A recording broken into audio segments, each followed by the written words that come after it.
Nuestra invitada de hoy es Cindy Paola Joya Cruz, doctoranda del énfasis en educación matemática del doctorado interinstitucional en educación. También es magíster en educación y licenciada en educación básica con énfasis en matemáticas de la Universidad Distrital Francisco José de Caldas. Actualmente es docente en la Secretaría de Educación Distrital de Bogotá y recientemente sustentó su proyecto de tesis doctoral titulado Relaciones entre el proceso de configuración de una actividad en tanto que una labor conjunta y la evolución de las formas de pensar algebraicamente. Profesora Cindy, gracias por estar en los micrófonos de la UD Estéreo. ¿Qué nos puede contar de su proyecto de tesis doctoral? ¿Cómo nace esta propuesta investigativa? Hola Gerardo, muchas gracias a ti y a los oyentes de la UD Estéreo por la invitación a este espacio. Es para mí un honor. Quiero contarles que esta propuesta tiene varios sentires y por tanto varias situaciones que le han dado vida. Por un lado, parte de una serie de necesidades que han sido reconocidas desde mi papel como docente de aula. Soy profe de matemáticas desde el año 2012. Yo he trabajado con estudiantes de Engativá, Chapinero, Bosa y Kennedy en instituciones públicas y privadas. También en primaria, bachillerato, incluso en educación superior, lo cual pues me ha permitido identificar que el aula de clases es un lugar en el que llegan estudiantes con intereses, gustos, necesidades y unas motivaciones que son muy particulares, son diferentes, son maravillosas. Esto en muchas ocasiones dista diametralmente de los planteamientos que establece la institución educativa en los planes de estudios. Como profe, pues soy consciente de los intereses de mis estudiantes. Reconozco que incluso muchas ideas no son acordes con lo que yo como profesora quisiera enseñar en relación no solo con las matemáticas, también con la vida, con el mundo. Tengo la idea de que las matemáticas no pueden ser solo fórmulas o procedimientos complejos para hallar una cantidad desconocida. Las matemáticas son mucho más, tienen unas utilidades maravillosas, tienen un interés que deberíamos potenciar en la escuela. Cuando yo estaba enseñando álgebra en grado octavo, me di cuenta que muchos estudiantes no podían establecer relaciones. Eso me preocupó muchísimo porque yo reconozco que esto limita la manera como ellos pueden conocer mejor las formas en las que se modela algebraicamente. Al tiempo me di cuenta de la cantidad de problemas sociales y emocionales que transcurren en el aula y lo difícil que es lograr que mis estudiantes se expresen y se sientan a gusto en el aula. En conclusión, estaba preocupada por enseñar álgebra, pero también por ayudar a mis estudiantes a ser mejores personas. Entonces, esta propuesta nace, por un lado, de mi experiencia como docente y por otro, de observar que los tipos de interacción que se establecen en el aula conservan unas estructuras tradicionales. Eso quiere decir que he reconocido que existe una mirada vertical en la que se asume que el profe siempre está por encima del estudiante y solo su voz es la que tiene sentido, eco y poder en el aula. Y eso se aleja muchísimo de la idea que yo tengo en mis clases de matemáticas. ¿Por qué?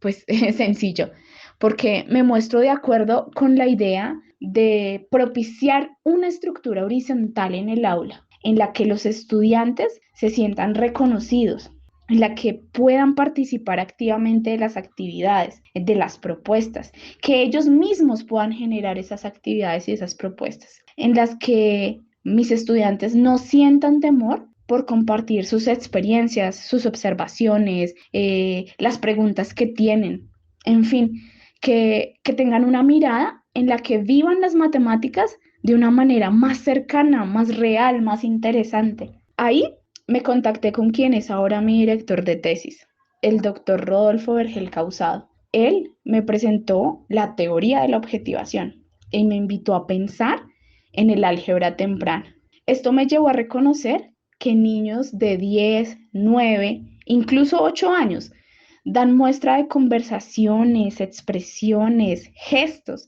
en los que se reconocen estructuras algebraicas. ¿A qué me refiero? Yo no estoy diciendo que los niños de esas edades resuelvan ecuaciones, no. Lo que digo es que de acuerdo con la potencialidad que tenga la tarea o la actividad de la clase, el estudiante puede reconocer patrones, secuencias, hallar generalidades y pensar algebraicamente. Así que los estudiantes que tienen la posibilidad de encontrarse con el álgebra de una manera más temprana pueden presentar menos dificultades en el desarrollo del pensamiento algebraico y así abordar diferentes situaciones procediendo algebraicamente. La propuesta de la álgebra temprana, como señala Blanton y Caput, convoca a los docentes de todos los niveles a pensar en el trabajo de matemáticas en el aula a través de la observación, la descripción, el establecimiento de relaciones y propiedades matemáticas, así como propiciar, buscar un ambiente escolar en el que se valore que los estudiantes exploren, modelicen, hagan predicciones, discutan, argumenten, donde ellos puedan comprobar ideas y también, por supuesto, que practiquen y ejerciten habilidades de cálculo. Entonces, con estas nuevas ideas circulando, me di cuenta de que la manera como los estudiantes asumen la asignatura escolar de matemáticas está determinada también por el tipo de relación que se da en el aula, la relación que hay entre el profe y el estudiante y entre los mismos estudiantes. La teoría de la objetivación aparece entonces como una alternativa para mí, como una alternativa para pensar en esas relaciones, ya que es una teoría educativa, a propósito liderada por Luis Radford, en la que se encuentran varios elementos, tres en particular. El primero, esta es una teoría que nace desde una filosofía dialéctico-materialista, desde las ideas de Hegel, Marx, Jacob. Esto nos permite repensar la naturaleza del saber, la naturaleza humana, la idea de la actividad como praxis. Un segundo elemento es la idea de la escuela psicológica histórico-cultural, desde lo que plantea Vygotsky, Leontiev y Luria. Esto nos permite pensar el problema del desarrollo mediado por la cultura en un mundo en donde los procesos se encuentran en un constante movimiento, ¿sí? Donde la interacción entre los individuos es inevitable. Las matemáticas podríamos decir que están constituidas, terminadas y acabadas, pero no, siempre se encuentran en una constante transformación, al igual que las culturas, que las personas, que la sociedad. El tercer elemento es una concepción de la educación desde los planteamientos de Freire, en donde se enfatiza en la posibilidad de transformación, no solo de los sujetos, sino del mundo, en donde la educación es la llave para imaginar nuevas posibilidades e innovar. En conclusión, Gerardo, esta propuesta nace de pensar que en el aula, tal como señala Radford, hay seres y saberes que se relacionan, pero no de cualquier manera. Nosotros reconocemos una relación desde la actividad vista como labor conjunta. Esto implica una relación entre profes y estudiantes, no solo para hacer la tarea, para resolver el ejercicio, sino una relación en la que se asumen como sujetos históricos y culturales, donde son responsables del otro.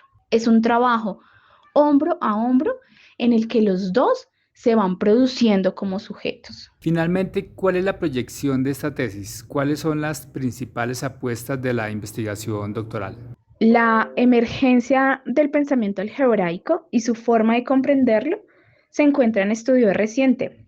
Se ha apreciado que los estudiantes desde que se encuentran en primaria pueden realizar procesos algebraicos de generalización. Sin embargo, es frecuente en la enseñanza y el aprendizaje del álgebra escolar que se haga énfasis en el uso de los símbolos alfanuméricos. Nosotros diferimos de esa idea, razón por la cual en este proyecto de investigación se reconoce una concepción teórica multimodal. Como señala el doctor Rodolfo Vergel, es una idea en la que se considera importante la inclusión del cuerpo en el acto de conocer. O sea, no nos vamos a fijar únicamente en lo que el estudiante escribe. Nosotros vamos a reconocer las expresiones, el gesto, la entonación con la que dice las cosas. Hay muchos elementos que se van a ver involucrados para poder analizar la manera de hacer matemáticas en el aula. En este sentido, reconocemos que los aportes más significativos se encuentran relacionados con construir evidencias que permitan reflexionar en torno a la actividad vista como labor conjunta entre profes y estudiantes, mostrar a maestros e investigadores maneras diferentes de presentar tareas. De igual manera, presentar una idea de aula de matemáticas diferente, una idea de aula de matemáticas reimaginada en la que prime la práctica emancipadora, como señala Radford, donde se posibiliten encuentros con los saberes y los seres, así como reconocer que a medida que se va configurando la ética comunitaria, aparecerán formas más sofisticadas de hacer y pensar. Nuestra principal apuesta es lograr documentar las relaciones entre la actividad vista como labor conjunta y la evolución del pensamiento algebraico con los estudiantes de grado quinto de primaria. Esto quiere decir que a medida que en el aula se configura un trabajo hombro a hombro entre el profe y los estudiantes, en el que ese trabajo en el que prime el respeto, el compromiso en el trabajo conjunto y el cuidado del otro, el pensamiento algebraico podrá evolucionar de manera más evidente a través de la muestra de gestos, signos, expresiones, en fin, en la manera como los estudiantes comuniquen sus ideas matemáticas. Finalmente, agradezco mucho a la UD Estéreo y a Gerardo por esta invitación. Los espacios de divulgación de lo que hacemos son muy importantes y necesarios.